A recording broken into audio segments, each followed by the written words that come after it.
ખાસ તો જે ઘટના ભાવનગર તાલુકામાં ખરગડી ગામમાં એક સાથે ભેગા થઈને જે ઘટના બની છે, 8 લોકોના મૃત્યુ થયા છે. સૌપ્રથમ તો રાજ્ય સરકાર વતી માનનીય મુખ્યમંત્રી ભૂપેન્દ્રભાઈ અને નાયબ મુખ્યમંત્રી હર્ષભાઈ વતી અને સરકાર વતી દુઃખ વ્યક્ત કરીએ છીએ. એના પરિવારજનોની સાથે આવી પડેલી આપત્તિમાં રાજ્ય સરકાર અને સમાજના તમામ તબક્કાઓ એમની સાથે ઊભા છે. બનાવ પણ દુઃખદ છે, ઘટના પણ દુઃખદ છે. જેવું ધ્યાનમાં આવ્યું 18 તારીખે તુરત જ પોલીસ ડિપાર્ટમેન્ટે અલગ અલગ લોકોએ જે સેવન કરેલું અને જે દેશી દારૂ એને તો પહેલા પ્રાયોરિટીમાં તાત્કાલિક ગૃહમંત્રી અને નાયબ મુખ્યમંત્રીની સૂચનાથી પોલીસ વિભાગે એમને હોસ્પિટલ ખસેડવાનું કામ એ કર્યું. જે લોકોએ સેવન નથી કર્યું અથવા તેની પાસે કંઈ આ પ્રકારની વસ્તુ પડી છે એમને પણ સૂચિત કરવામાં આવે. એસપી, કલેક્ટરશ્રી વગેરે દ્વારા આજની અમારી આ બેઠકની અંદર માનનીય મેયરશ્રી, જિલ્લા પંચાયત પ્રમુખશ્રી, માનનીય ધારાસભ્ય Shri Gautambhai Sejalben, range IG Shri Asariji, SP, SDPO અને અલગ અલગ પ્રકારના સૌ સંલગ્ન ડિપાર્ટમેન્ટો, સિવિલ હોસ્પિટલ સહિત આખો ક્યાસ કાઢીને કઈ પરિસ્થિતિમાં શું બીનું છે એની ચર્ચાઓ કરી છે. મને હર્ષભાઈ સાથે પણ અડધો કલાક પહેલા જ મારે વાત થઈ છે.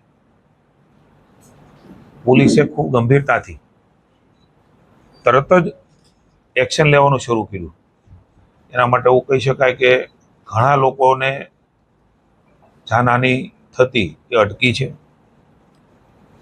હાલમાં 19 લોકો સારવાર હેઠળ છે અને 16 લોકો સંપૂર્ણ સારવાર કરીને ડિસ્ચાર્જ થયા છે. એ ઘટના પછીના જે પ્રયાસો છે એ આપણા માટે સારી બાબત છે.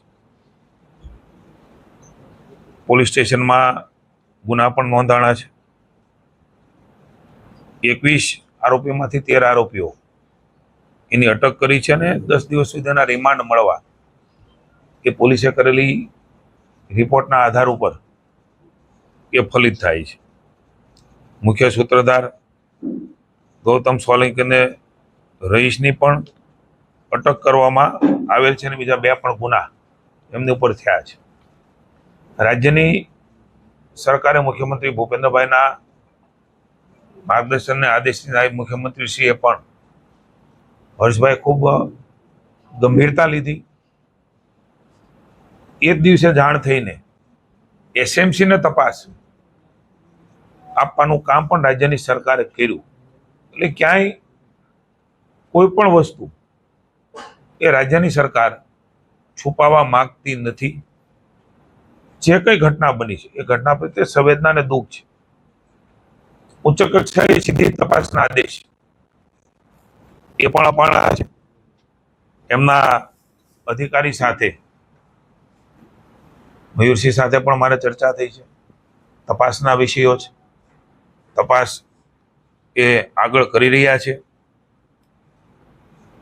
29 જેટલા લોકોને પોલીસ દ્વારા શોધીને મેડિકલ તપાસણી કરી અને જરૂરી સારવાર પણ પોલીસે શોધી ગોતીને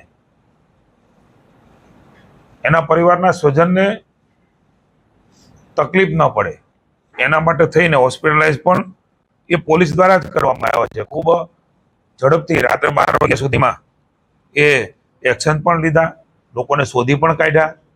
ક્યાં ક્યાં એમણે આ પ્રકારની ચીજ વસ્તુ આપી છે એ પણ ઝડપથી પાછી લઈ લીધી. કેટલાક લોકોના ધ્યાનમાં આવ્યું એટલે કેટલાક લોકોએ કદાચ ફોડી પણ નાખી હોય.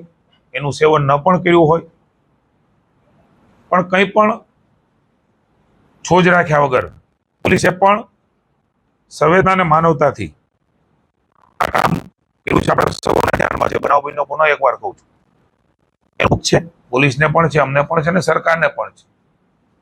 એ ઘટના ઉપરના એક્શનો પણ ખૂબ સખ્તાઈથી રાજ્યની સરકાર લેવા માંગે છે.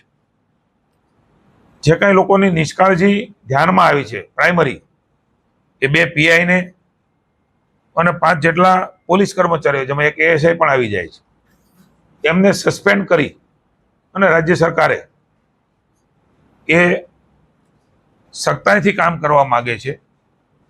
એ માટેનું પણ આ પગલું એ લીધું છે.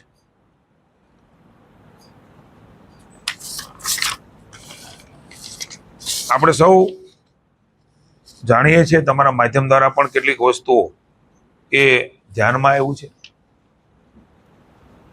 કે કોઈ પદાર્થો ભેળવીને આ પ્રકારનો વેચવાનું કામ જેમણે પણ કર્યું છે, હજી પણ SMC દ્વારા કડક હાથે કામ લેવાનું અને આ ઘટનાઓ દ્વારા શીખીને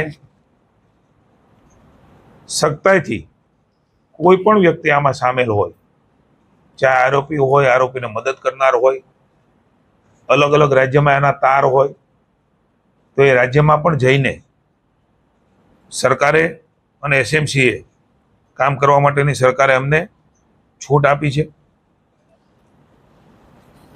ગંભીરતાથી આ વિષયને રાજ્ય સરકારે લીધો છે, નહીં તો કદાચ ન કરે નારાયણના મૃત્યુ આંક એ વધારે સંભાવના હતી થવાની. પોલીસે પણ એની ગંભીરતા લીધી, રાજ્ય સરકારે પણ લીધી, અને જેમાં જે લોકો સામેલ હતા એના પ્રાઇમરી જે ધ્યાનમાં આવ્યું છે એના ઉપર એક્શન પણ લીધા. હજી પણ તપાસના અંતે જે કંઈ બાબતો ધ્યાનમાં આવશે એ બાબતોમાં સરકાર કશી પણ બાંધછોડ કરવા માંગતી નથી.